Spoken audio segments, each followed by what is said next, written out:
In recent years, healthcare has become an integral part of the business ecosystem in India. And to stand apart in the race, startups today need a more customized approach. And also, a lot of impact is to be done, and there has to be some sort of problem solving, which is really going to benefit a lot of people who will be using those services or products. While healthcare itself is a very noble profession and majorly contributes to the humanity, the successful healthcare startups are also making a valuable contribution to the national economies around the world. We at MediCircle today are conducting the Top Healthcare Startup Series to showcase the change makers of the healthcare industry. Hello, I'm Smita Kumar, and today our guest for the talk is Dr. Ketan Parekh. Dr. Ketan Parekh is a founder and managing director at Pyramed Telemedicine Mumbai. He's also a urologist and a laparoscopist. Pyramed Telemedicine is a unique platform which emulates the concept of pyramidal healthcare. It respects the relevance and maintains the involvement of the primary doctor in the health of any patient, besides empowering him with case-based knowledge and also protecting him medico-legally. He has been featured in a lot of publications, and also Mumbai's top docs through an independent survey by India Today in 2010, 11, 12, 13, and 16. He has been the recipient of V.K. Raina Memorial Medal in August 2016. Hello, Dr. Ketan Parekh. Welcome to MediCircle. Hello, namaskar. Thank you. So to begin with, Dr. Ketan, what inspired you to start a venture that follows the pyramid model of healthcare? See, pyramidal model of healthcare is a basic model of healthcare, which is one of the most strong models practiced in most advanced countries also. For some, and it used to be practiced even in India for years together, because the family doctor was the person who was controlling, was the sort of a guardian of your healthcare of the family. And as and when he encountered a situation where he thought that there was a need of a specialist, he would ask you to go to a specialist or consult a specialist. It is only in the last about 3 decades, and that too in the metro cities of the country, where this model has been sort of bypassed, or you may say it's not being followed. And more and more patients tend to go directly to specialists. So what happens is that when you go directly, see, specialists by the very definition are specialized into a particular field. So if I'm a specialist of the kidney, then my specialty is kidney. If I'm a specialist of liver, then my specialty is liver, or accordingly lungs, or whatever it is, or brain. Now, the body is complete, and it is the primary doctor who is basically integrates various information from various specialists. So suppose there is a problem which could be affecting the liver as well as the lung. The liver specialist will give his opinion, the lung specialist will give his opinion, but it is actually the primary doctor who has to integrate and finally tell the liver person that, well, this is the lung problem, lung doctor has said this, and the lung doctor has been told that the liver problem has been told like this. Not only that, the family doctor also knows the past very well, because he has been with the patient for a longer time. He also knows the family, and also knows the social background, because that also is equally important. What is the capacity of that patient to spend money, to do all this? So everything is known to the family doctor. That is the man who is the primary doctor. Unfortunately, as I said, this has got violated. So you see, what has happened is that availability of specialists increased in the metros. General consciousness, of course, went up, but along with consciousness, financial capability of the general population in the metros went up, and they thought that they will go to the specialist directly. It is good because, as I said, you are conscious about it. So it has its own good features, but the negative feature is that the person who was integrating your health with the past, the present, the family scenario, that person is getting bypassed. And this is not good for healthcare. And I will give you just a simple this thing that suppose I have the capacity to reach the chief minister because I'm related or I know the chief minister very well, or huh, and there is just some kuda in front of my house, then should I directly go to the chief minister just because I have the capacity and tell him that please get this removed? No, it is wasting of time of the chief minister. It is not proper. It is not, the pyramidal system is not being followed. And this is not only in healthcare that the pyramidal system is followed. Anywhere else, you go up, gradually go up, approach the higher authority in a proper manner. There is a system which is to be followed. So just because I have the capacity to go to the topmost doctor and walk into his office or his consulting, if I just go there, it is not following the system that which should be followed. And as I said, in most of the advanced countries, they are very strict about it. They are very strict. If you are in the US, you cannot walk into a specialist chamber, whatever you are, you just can't walk into it. You will have to get the reference from your family doctor that I require to meet this specialist. Here, unfortunately, as I said, it's being violated. So we thought that, okay, the problem got really exaggerated with telemedicine, because telemedicine companies now suddenly had they had their panel doctors. So they started going out to all the patients in every place and saying, now you can consult a neurologist, now you can consult a liver specialist directly. Yes. So again, this is getting more and more bypassed. And we, as people from the healthcare, we realized that this was not good. Many of us, it's not just me, we realized that this is all going haywire. So that is why I thought that in the telemedicine, we can try and emulate the pyramidal model very easily. It is possible to do it. And let us try and emulate that and try and insist that the pyramidal model of healthcare is followed. Okay. So that is how, I mean, this thing got the idea into this thing, and then we have started implementing it. So Further, I happened to do a course okay. on global healthcare, which was a Harvard course last year, the online course. And there they have again highlighted this fact that empowering the primary doctor can be a very major have a major effect on the healthcare of the society. So this is what I thought, that this is a good way of combining, that you insist that the patient goes through the primary doctor, as and when he consults a specialist, the patient, from every case that the primary doctor or family doctor refers to the specialist, he also learns. Okay. Because the case is being discussed between the specialist and the primary doctor, so he also learns. So this is what we call case-based learning. So he continues to learn.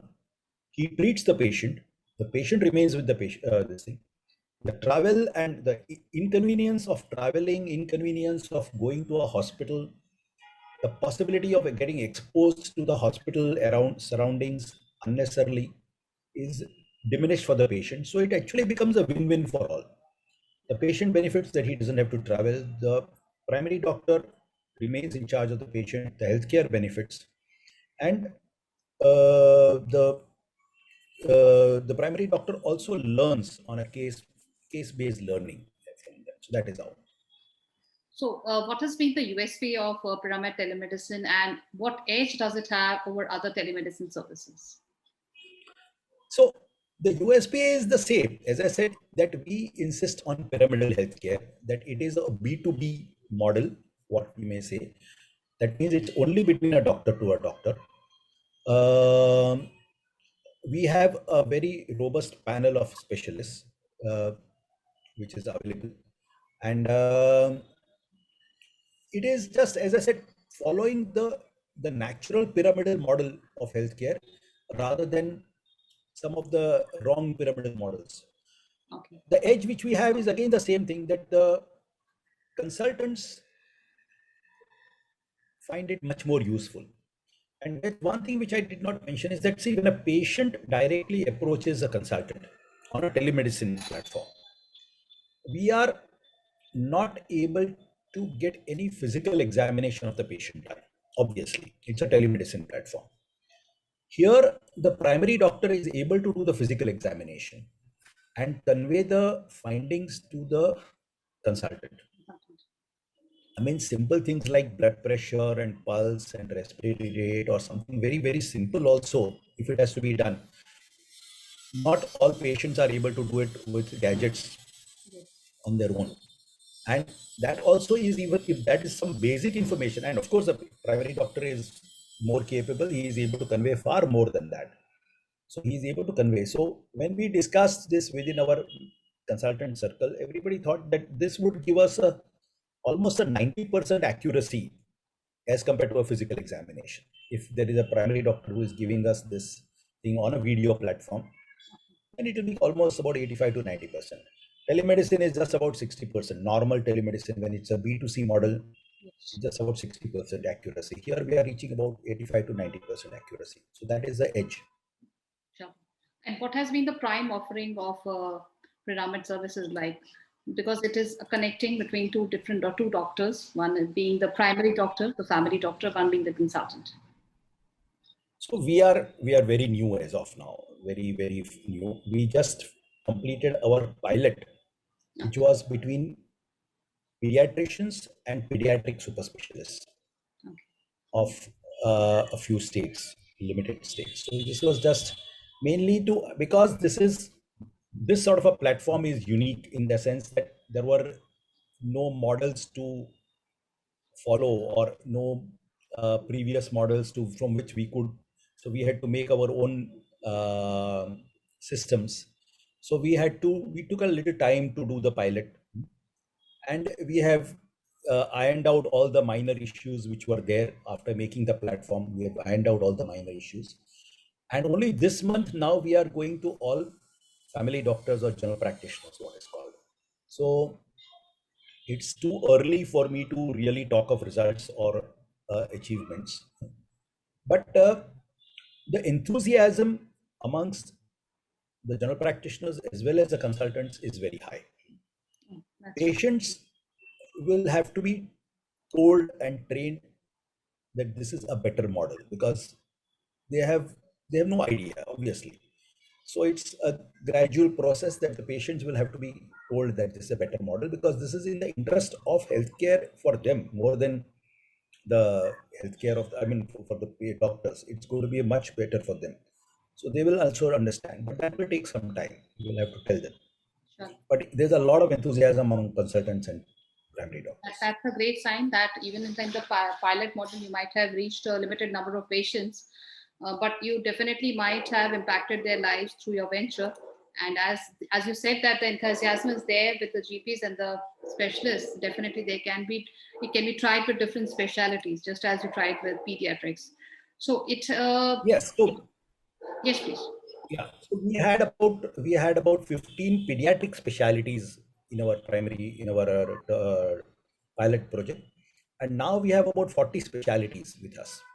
Okay. 40 different specialities. We are increasing the specialities gradually.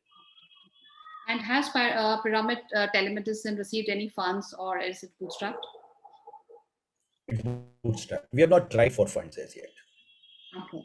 And as we recently all celebrated the Pediatric Surgery Day on the 29th of December, so what advancements as a pediatric surgeon is in your view that India has achieved in this field so far?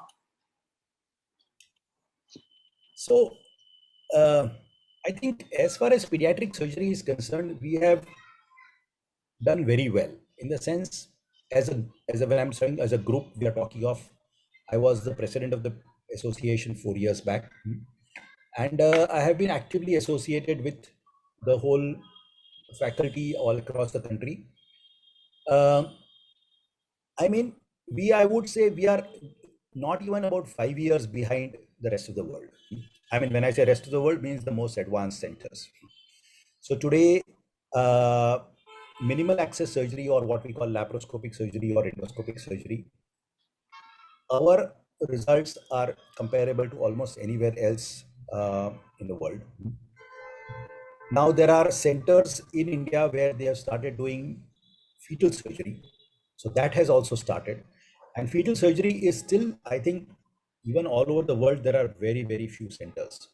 So whereas that we have started doing that. So that is the surgery of the newborn, unborn child. Newborn children surgery we have been doing for a long time. And the results today are again almost as good as the rest of the world. Our problem, of course, is that uh, children are not covered by insurance. Yes, absolutely. Newborns more so. And because they are not covered by health insurance, the parents have a limited amount of money that they are able to spend. And that is a very big deterrent because there is a lot of expense that goes for a newborn child for surgery. I've just seen one baby about an hour back, and who requires just about born today afternoon, requires a surgery.